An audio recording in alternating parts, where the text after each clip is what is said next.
That when I was a kid, my idol was Leonardo da Vinci. My concept was that it's not true, it's not possible that this screw have to fix the bone. It have to be different. And then I come to the idea, I get the courage to go to the SPI implant. So today I do more than 100,000 for sure.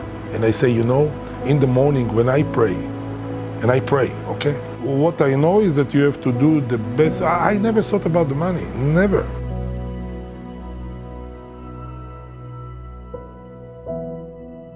As a child, who or what most influenced your curiosity and your zest for life? I think that the most important is the mother.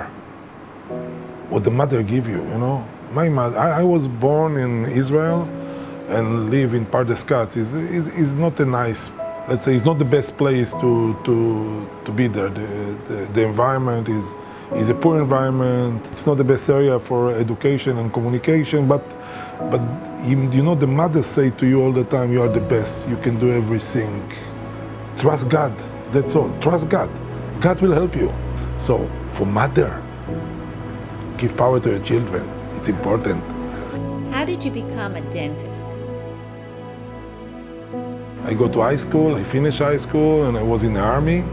In the army, I have a lot of problems with my teeth, so I need to be treated all the time. So when I go there, because I'm doing painting and sculpture and medicine is something nice, so I was in love in dentistry when I was treated. So my dream was, to go and to be a dentist. So after I finished the army, I tried to go to Israel University, but as has been told me, my mark was not good enough, so I cannot enter this one. So I tried to take a special course that they give, it's called Mechina, that they give to people that want to improve their result and to go there.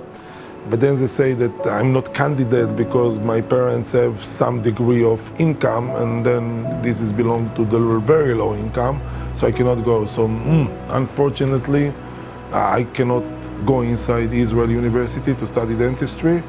And in replace, I tried to go to architecture because, as I told you, I draw and I make paintings. So this was, but they did not expect me. They did not get me as well because I don't know. Maybe my drawing was not good enough, or my idea, or my mark was not good enough. So then I didn't know what to do, and then I started to go to business. But in '83, all the market worldwide was collapsed. And then I say, I go to my dream. I want to play piano, guitar, to be a student. Business is good, but is missing something. So I go to Romania. And when I was in Romania and I study, I still have my idea of, painting, doing, and all of this stuff. And maybe one more important thing to give this story, that the best idea is that when I was a kid, my idol was Leonardo da Vinci. So I have books of Leonardo da Vinci, I have a special book to make everything, so I was working with my hand beside painting and sculpturing. So I was working all the time, and my idea was all the time that I have imagination and I like to create something. I go to dentistry, so when I start to be a student, and it was really like a big dream to study it and to really understand how small we are. How very, very, very, very, very small we are. When did you start your implantology procedures in your practice? Can you share your very first implant experience? So when I finished dentistry, immediately, in the first year that I finished this one, I was going to a course in Israel for implantology to study how to do implant. And in this course, it was a course in Tel Aviv. And in this course, it was a 2-day course that they teach you theoretically, and they show you some video, and then that's all. No, and so nothing video, and that's one. And of course, nobody can really. And then in the end of the course, you say you get 15% if you buy the equipment. So I go there and say, okay, bring me the equipment. I want the motor, I want the implant, I want this. And the guy look at me and say, you are the first one that want to buy. You sure? I say, yes. I spent 2 days here to study. Of course I need the equipment, but you know how to do it? I said, no, I learn. I will learn myself. It's okay, I understand. So I have the equipment, 3 months in my closet. And whatever a patient come and I say, look, you have missing a molar or something and a prosthesis is not good, and we place an implant, and the Patient was afraid, and I was afraid. So it was good, because he escaped, and I said, good, he don't want. And then it continued like this until after 3 months, a lady from Tel Aviv University come, very educated, and I say, look, you have a canine and you don't have, it's no good, I place an implant. She said, yes, only implants. So I don't sleep all the night. And it was not CT there. So the first implant that I have very close to the mandibular nerve, I was drilling 1 millimeter X-ray, 1 millimeter X-ray, 1 millimeter X-ray. And until 40 implant, I remember I was counting, oh, good, I do 5, 10, 50. After 40, I stopped. So today I do more than 100,000 for sure. Beyond implant placement, what motivated you to develop your own implants? In the time this was the implantology was just starting, 83, 82, it was just starting. And when I look at it, and I look at what is, I took catalog when I was in the second year, I look catalog of the Brandemark, of the Corvent, and I look at this, and I said, it can be improved, I think. I think from mechanic point of view, it's possible to be good. So the concept was that you put an implant and you wait 3 to 6 months. And then when I look at the thread of the implant that was there, so if you look at the metal screw have a very small thread with a small distance. And this is good for metal, because metal to metal, you don't need to make a big one because it's strong. But if you look at wood and you look at screw for wood, they're different. They're a little bit conical, they have a big thread because the wood is spongeous or some have elastic form, so you need to compress it. So when I look at the bone and I start to place implant, and I know that the bone is like wood. Outside is strong, or like watermelon. Outside is strong watermelon and inside is very fresh. So my concept was that it's not true. It's not possible that this screw have to fix the bone. It have to be different. It have to be similar to wood screw.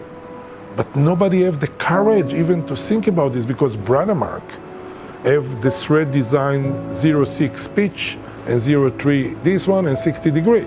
This is a metal screw, because when I go back to history of Brandemark, I find it out that he look at the he make a chamber on rabbit to look at the blood flow. And the chamber was made out of titanium, but was made out of a normal thread screw, because he's mechanical, this what he have in his mind, the 60 degree. And it get fixed, good, because he tried to move it, he said it's good, and then come those to integration process. And then he say, wow, it's good, this thread, we don't change it. But this is a big mistake, because you take a normal thread, you see it's good, and you stop there. And then this make problem, because a lot of implant can fail. The success rate was not high. In soft bone, it was disaster, because soft bone, you just put a screw that the trabecle of the bone is bigger than the thread. So this is not possible to get a fixation. So they say, wait 6 months, wait 3 months. And when I look at this very fast, I said, no, I have to change the design of the thread. And then I come to the idea, I get the courage to go to the SPI implant, and it was really out of the range. Big thread, crazy implant that for me was good. So when I produce and start to place it, it was perfect, because you get a good fixation in the bone, and the protocol was more freely, because you're going according to the type of bone and you place the implant, and this was really great, amazing. Do you remember when you first realized you had made a revolutionary breakthrough? Yes, I remember it. It was a conference in Tel Aviv, when some doctor from France coming and some Israeli doctors speaking about implant. So I was attending this course, and I have a small plastic bag with some prototype of implant and abutment that I was doing. And I sitting on the table, and I remember that some of my friends that study with me and some other, and I showed them this box. They look, I'm working and developing some idea and some this and some this, and everybody start to laugh. Oh, Ophir, come on. What you lose your time, what you lose this, what you lose this. They was laughing at me. And then I remember I go to the lecture, the speaker that was from France, and I show him. But he was open-minded. And he was looking at this, and he say, and he took somebody from Tel Aviv University and say, Doctor, come. He said, this guy have good idea. Good idea. And this helped me to go and make a communication with the other doctor for Tel Aviv University. Then in the end, I was entered to Tel Aviv University. How did you acquire the knowledge and skills that helped you establish Alpha Biotech? When I start to develop it, I have to do surface treatments. So I go to University of Haifa and stay there in the library and ask a lot of people how to do surface treatment. And I go to industrial, STM and a lot of stuff. And I was going all the time to books and read and to speak with people to collect information. What is good manufacturing practice, what is this, because I did not have no information about the world of industrial. In those days, the implant field was growing, okay, and a lot of research was coming. So I was attending all the lecture that was in Israel and abroad. I was a good student. So I would learn and ask people and collect information, and luckily I have good memory and good visual memory. So it's helped me to capture as much as more information. And with this information, I was applied to the product that I want to do. But I did not have a vision of to have a big company. For me, it was, okay, let's make a small company for Israel and to try to put my idea. When I was in Alpha Bio, it was me and the workers, because I didn't know how to make a company. I didn't know what is HR. You tell me HR, I say, what is this? I did not know.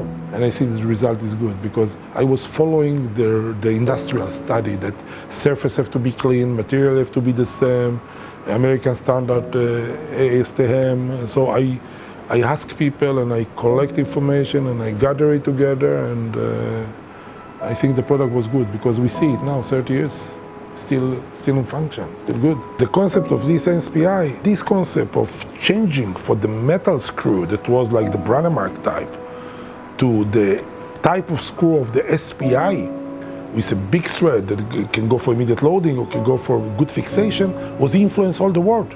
So influenced thousands of companies around the world, and today we see this influence in those products of most of the company. On your journey, what have you learned about success?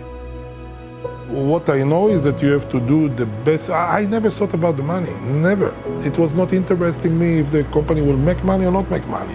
For me, it was interesting that the company will have the best product and the best service. Money will come after, this is not important, but this is my focus. It's exactly what I say today to dentists when I teach dentists all around the world. I say, okay, you can make beautiful clinic, you can have a lot of reward. This is nothing. This will not make you successful.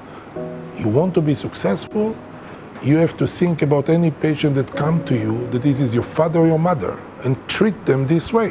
When you treat father and mother, the patients, they will feel it. Then you don't have to take care about nothing. You will be successful because you choose the best material, you choose the best techniques. If you don't look at this, so look for the value. And this is what I try to do. Who would you want your story to inspire the most? It's a lot of kids that have vision and have dream, yes, and they have to understand it's possible to achieve it. It's only if you want, if you have the power inside you, don't care what people say to you or what people don't say to you. If you inside are convinced in what you want to do, go for it, do it. After so many years of dedicated work, has your vision or your mission changed? This is my mission. My mission is not just to make money or to make great a company. My mission is to treat the people in the world. Before I say, you have to treat your patient like your mother and father, and I repeat it all the time. And I say, in the morning when I pray, and I pray, okay? And I say, God, please give me to help my mission to treat the patient. This is the way I come to my clinic, okay? Help me to have my mission in life to treat the patient. And in this pray, in the Ramban pray, they say that if I pray to be treated and not to look at the doctor, at the patient, if he's poor or rich or whatever, just treat him as a human being and as created by God, okay? And just look at him. But the Rambam, he's added something. He say, if they have doctor that know better than me, please help them to teach me. So this is part of the pray. So if I pray this, the other doctor that have knowledge will share it with me, of course I have to share my knowledge with everybody. So this is the reason what I do in my clinic. People can come here and watch any doctor, it's not cost them money, they can come here and stay with me and watch.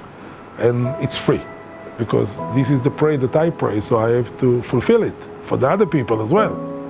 And if everybody will do it, our world will be better, and our medical treatment will be better, and everybody will win. That's all.